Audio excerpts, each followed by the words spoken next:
ہم نے پانی پیا ہے، یہی وہ گنگا ہے کہ جس میں ہم نے وضو کر کے اور اشنان کیا ہے، یہی وہ مسجد اور گردوارے ہیں کہ جن میں ہم نے نمازیں ادا کی ہے،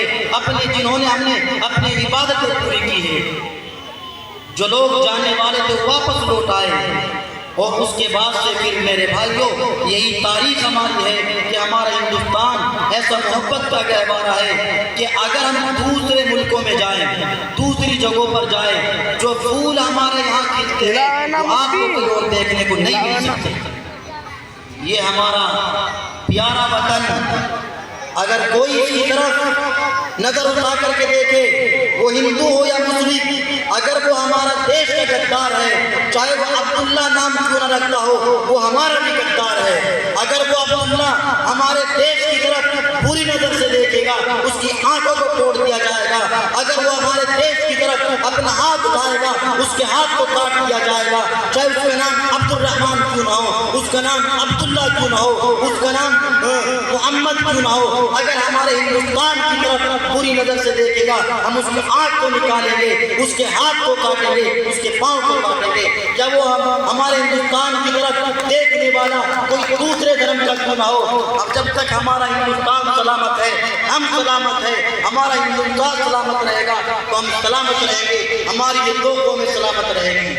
میرے بھائیوں، ہماری یہ تہذیب، ہماری یہ ثقافت رہی ہے کہ ہم مل جل کر کے اس ہندوستان کو آزاد کیا ہے، اور اس سے پہلے اور اس کے بعد ہم مل جل کر کے آپس میں پیار محبت سے رہ رہے ہیں۔ یہی ہماری تہذیب ہے، یہی ہمارے کلچر ہے، یہی ہمارے ہندوستان کی تاریخ ہے، جس کے نتیجے میں ہمیں یوم جمہوریہ ملا، آزادی مل گئی۔ لیکن میرے بھائیوں، اب مسئلہ یہ تھا کہ قانون کس طرح سے چلایا جائے، دیش کو کس طرح سے چلایا جائے، کس قانون کے تحت دیش چلے۔ 1931 میں، 1935 میں اور 1950 26 جنوری کو ہمارا جو قانون تھا، جو سنویدھان تھا، وہ ہر ہندوستانیوں پر لاگو کر دیا گیا۔ اب اسی کے تحت ہم ہندوستان میں رہ کر کے اپنی زندگی کو گزارنا ہے۔ یہ ہماری تاریخ ہے، اور ہم یہ عہد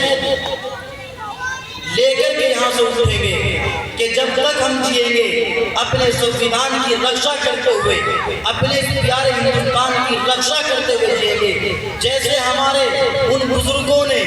قربانی دی اپنے اس ہندوستان کی خاطر، اسی طرح اگر قربانی وطن کو ہماری ضرورت پڑے گی تو ہم ہر وقت اپنے تن سے، من سے، اپنی مال و دولت سے اپنے وطن کے لیے تیار رہیں گے۔